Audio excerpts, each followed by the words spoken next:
Welcome back to Kamen Rider Review, episode number 115. Yes, 115. This one is a bit interesting because we're here discussing the sole movie the RX had throughout its entire run and episodes 24 and 26. This movie, which was released on. Okay, the date for this movie is interesting. Okay, so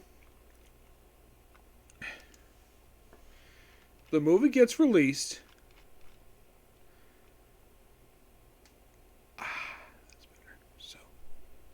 Okay, so it got released on April 29th, 1989.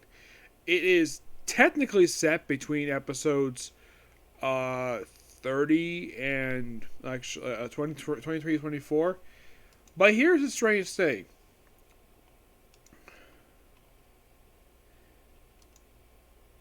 It actually came out the day before episode 26 came out.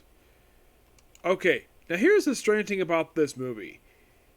This movie is, get this. Okay, so this movie's runtime is 16 minutes, which makes this movie the shortest Kamen Rider movie to date.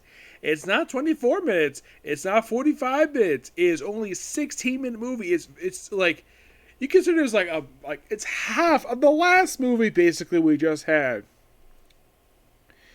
So it started off with Gerald Jark. He really wants to eliminate RX, so he's like, oh, why not just eliminate when he's Kamen Rider Black? So then, of course, basically he's attacked by Skull Warriors. Yeah, making their sole appearance in this movie. And then we have, and after fighting it, then we have one of the most weirdest scenes in the movie that is never explained and is never followed up with. Probably cut due to time. We see the return of the High Priest of Gogum, the coat from the previous series, making their one and only return since they were all killed. Two of them killed by Kamen Rider Black, the other killed by Shadow Moon. Yeah, it's weird though. They're only on screen for maybe 2 or 3 minutes at most, and this was their last appearance. Overall.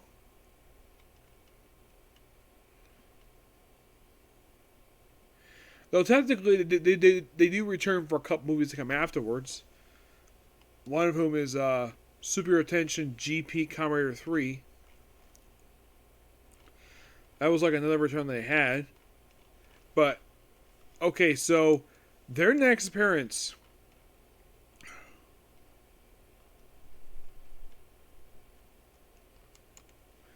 right after this movie is in Double O Dano All Riders Let's Go Kamen Riders. And that was released in 2011.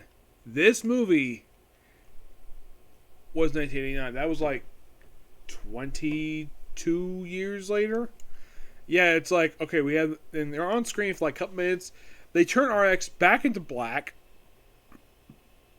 for some reason, and then they're about to kill him, and all of a sudden Rodon shows up. Yes, RX's car, and then we see RX come out of the car what the heck happened here? Oh, he time traveled from the future, despite the fact that I'm sure that Black does remember his stuff as RX. This I thought was really weird. Now here's the strange thing though, with the High Priest come seeing the car, they have never seen this thing before, and they nearly get run over by this damn thing, and they allow the chase after Kamen Rider. And of course, ran there for a while. They try to get away, and they're attacked by the monsters. Several of them killed off, of course, this series. And then Robo Rider shows up. What? Yeah, this was really weird. And then long after that, we see Bio Rider show. We see 4 Riders team up, and they take off all these monsters. And after defeated, they all 4 merge back into one because it's all the same guy.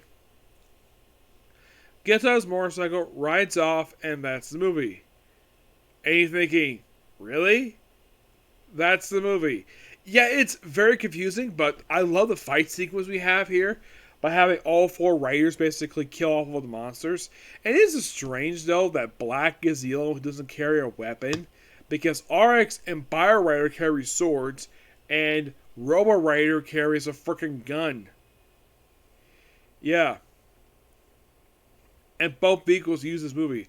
It's like they made this purely because of the fact that, and this is my personal theory, they probably made it, I'm sure, it was probably a production, it was probably a producer mandate, this movie had to be made.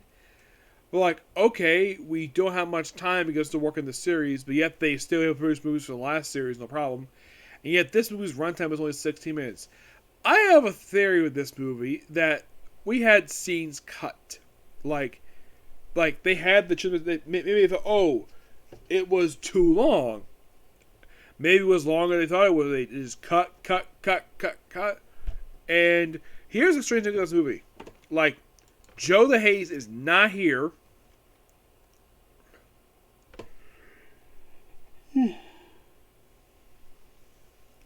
Yeah, Joe the Haze is not here. As for why he's not here, it's not actually explained. And do you know who's also in this movie? And this I think is really weird. Okay, so here are the strange team of soldiers for this movie. We have Skullmasters, Hagen, which was a monster from the early episodes. United Chiplon, Garon, and Marabrusha. Yep.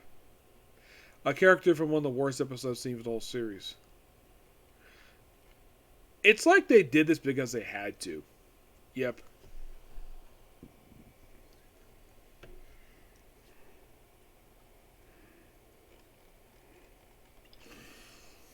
Yeah. I'd say the story of them was interesting, but it's like, okay, so you bring back the previous villains and like, oh yeah, they came back from the afterlife and they're just left there. What happened to them? Maybe they were killed off screen because it's like their involvement is like almost not existent. It's almost like they had to keep this scene in. They only keep this in because otherwise, though, like, why would Black basically be there? Even though that, like, yeah, it's really weird. But that's the movie in a nutshell. Here's another weird one. Episode 24, where here's a repeated phrase. A person from the Christ Empire comes to Earth for infiltration mission, marries a human woman, has a child, and by the way, the person is a scientist. Yeah, it's like this episode feels like a recycled thing they've usually done. Like, oh, an escapee from the Christ Empire comes to Earth and has a family, and the person becomes evil for evil's sake. It's just very odd to say the least. It's not that good of an episode. Interesting thing when it comes to 25 and 26, these are two loosely connected episodes, which are sadly put basically Joe Hayes' last appearance for 9 episodes. Yeah, where after 26, he's now returned to episode 37. Yes, so in order to appease the Emperor for all of the feats, Buktugan, who by the way is the focus villain for these 2 episodes alone, so he's like, okay, so I'm going to basically... So he's ordered to kidnap 5 human brides who were born on the mark of the Scorpino.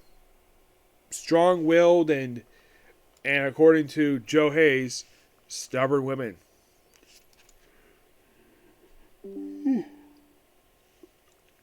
Yeah. And he gets like...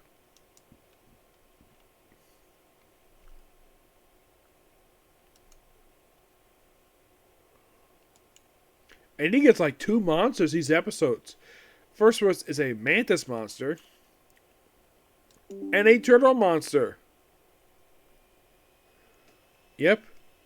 2 monsters in a row.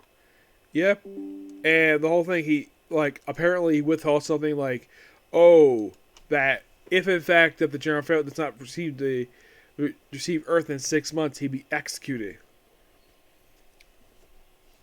So basically, he's trying to kind of Rico because apparently she was born in that. So They even follow this plot, and he's like, I want revenge. So he brings out this lightning sword, and he fights Kamen Rider with this sword, and he's had to retreat because he got wounded. So the General Jark proceeds to destroy the sword. Yep. Now I got handed 25 and 26. These were excellent episodes. It felt like that we had a villain. The villains get character development. Yeah, unlike let's say 24, which felt like a filler episode. These two feel like they're definitely advanced the plot of the series.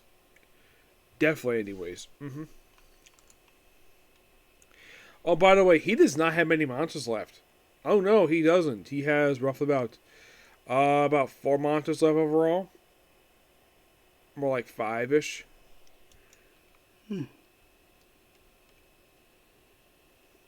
Yeah, he doesn't have many more monsters left per se.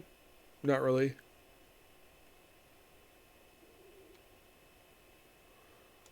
Yeah, so he's almost done when it comes to monsters because he has just a very few monsters left. So who will be in the next episodes? I don't know yet. We'll find out and see when it gets to that point. Okay, so that's pretty much it. I would have time to do Comic Corner, probably do it later. So, days well then. Bye.